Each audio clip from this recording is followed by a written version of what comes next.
Совете ветеранов Сосногорского района отметили литературный праздник «День белых журавлей». В календаре эта дата появилась благодаря поэту Расулу Гамзатову 30 лет назад, как посвящение солдатам, не вернувшимся с полей сражений.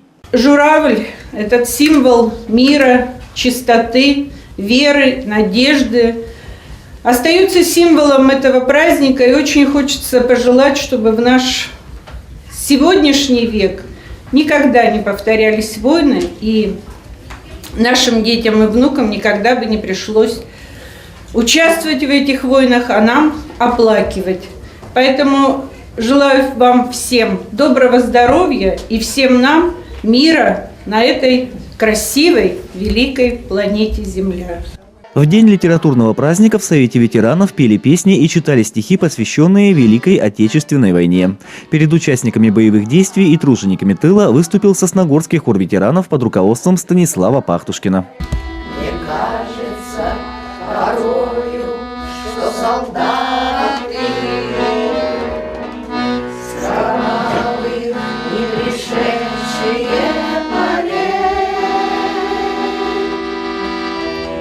землю нашу полегли когда-то, а превратились в белых журавлей. Поздравили членов Совета ветеранов и учащиеся кадетской школы. Кроме творческого подарка, кадеты вручили представителям старшего поколения символы праздника – бумажных белых журавлей. В этот день так парадно шелестели березы. В этот день так победно блестела на рябине роса. Только бабушка Дарья снова прятала слезы. Только бабушка Марья вытирала глаза. В память о солдатах, не вернувшихся с полей сражений, были зажжены символические свечи, после чего состоялась традиционная минута молчания. Продолжился литературный праздник общим чаепитием.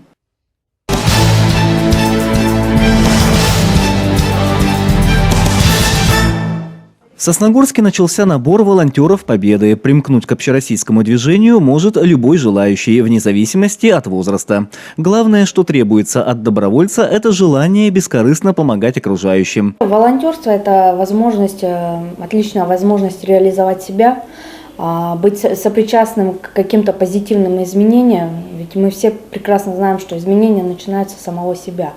И как не самому начать что-то менять. Поэтому в нашей организации ребята действительно узнают много нового, набираются жизненного опыта. Ну и плюс ко всему они в дальнейшем видят какие-то приоритеты, которые уже в дальнейшем им проще сориентироваться по жизни. Те ребята, которые, допустим, поступают уже в вузы, они заводится на них волонтерская книжка, и они уже с определенным опытом, багажом уже приходят в учебное заведение, где им уже намного проще найти себя. Волонтеры Победы – организация хоть и молодая, ей чуть более года, но добрых дел за плечами добровольцев уже немало. Почти 150 тысяч российских волонтеров провели более 80 тысяч мероприятий. Это молодежные исторические квесты, благоустройство памятных мест и, конечно же, помощь ветеранам. В Сосногорске через организацию прошло более 100 человек. Волонтеры занимаются от организации проведения мероприятий до помощи пожилым людям, в том числе и ветеранам Великой Отечественной войны. То есть мы здесь немножечко расширили направление Всероссийского движения «Волонтеры Победы», да, когда они были непременно помощниками к 9 мая. Здесь мы сделали более широкий спектр, здесь они могут уже проявить себя как индивидуальности, какие-то участвуют у нас в мероприятиях в городских и районных, то есть всячески могут себя проявить и показать свою активную позицию. Для того, чтобы стать волонтером Победы, необходимо обратиться в отдел молодежи Управления образования администрации Сосногорского района по телефону 5 30 06.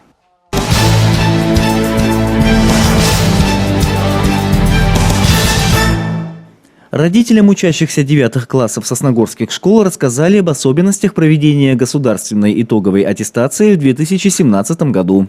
Главным изменением станет то, что теперь ребятам в обязательном порядке предстоит сдавать экзамены по русскому языку и математике, а также по 2 предметам на выбор. Дети могут выбрать физику, химию, историю, биологию, обществознание, иностранные языки, литературу, географию, информатику и ИКТ. И обращу ваше внимание, также они могут выбрать коми-язык, если он с 5 по 9 класс, то есть освоена программа, и коми-литературу.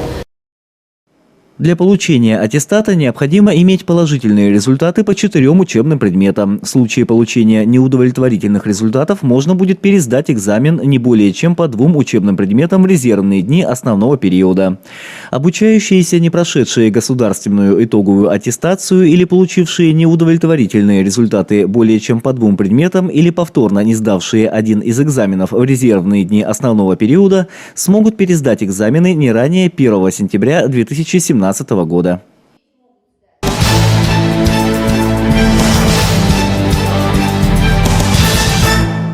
Клуб краеведов «Сосногорец» провел очередное заседание. Библиотекари, музейные работники, а также сотрудники образовательных учреждений Сосногорска и Ухты обсудили вопросы исследования периода политических репрессий 30-50-х годов прошлого века.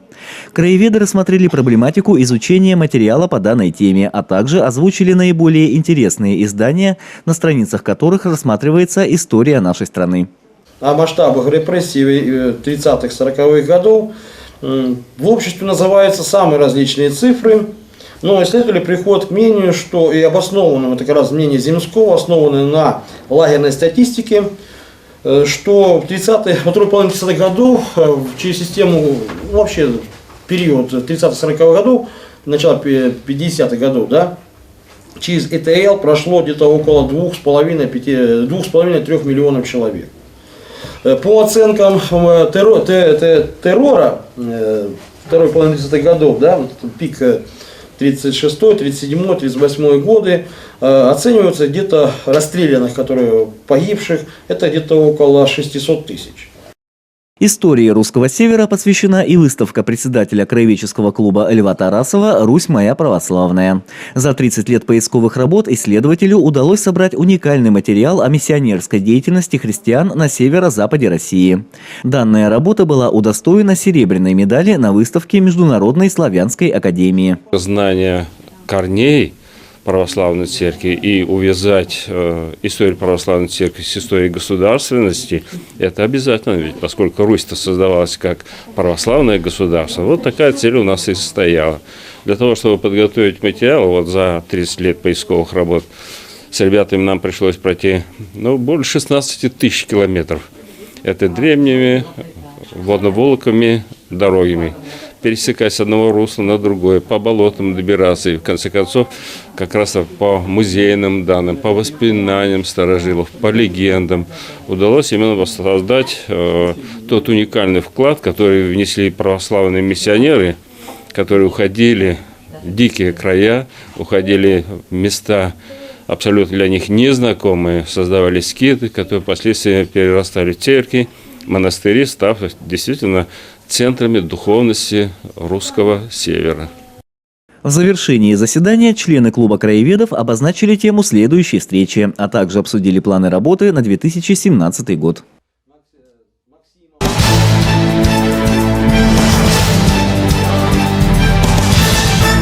В Сосногорском филиале общественной приемной главы Республики Коми состоялась прямая линия, посвященная грядущей призывной кампании.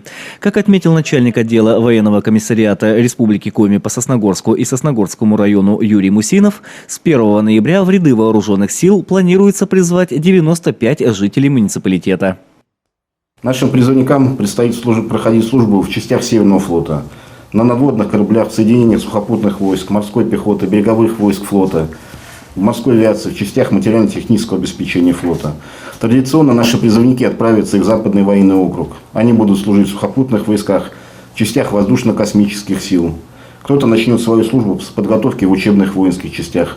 Наиболее подготовленные будут служить в частях спецназа. И кто-то станет военнослужащим войск Национальной гвардии Российской Федерации.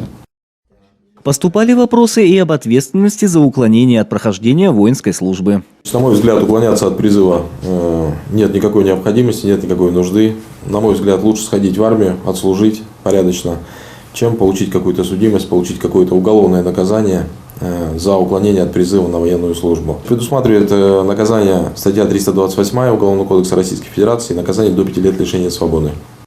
Также жители Сосногорского района интересовались о возможности прохождения обучения в российских военных училищах и вносили предложения по популяризации службы в армии среди подрастающего поколения. –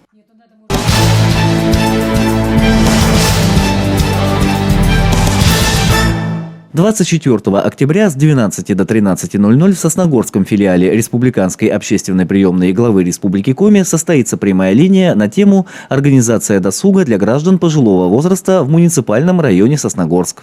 На вопросы дозвонившихся будет отвечать руководитель отдела культуры Наталья Тацкая. Ваших звонков ждут 24 октября с 12 до 13 часов по телефону 501 89.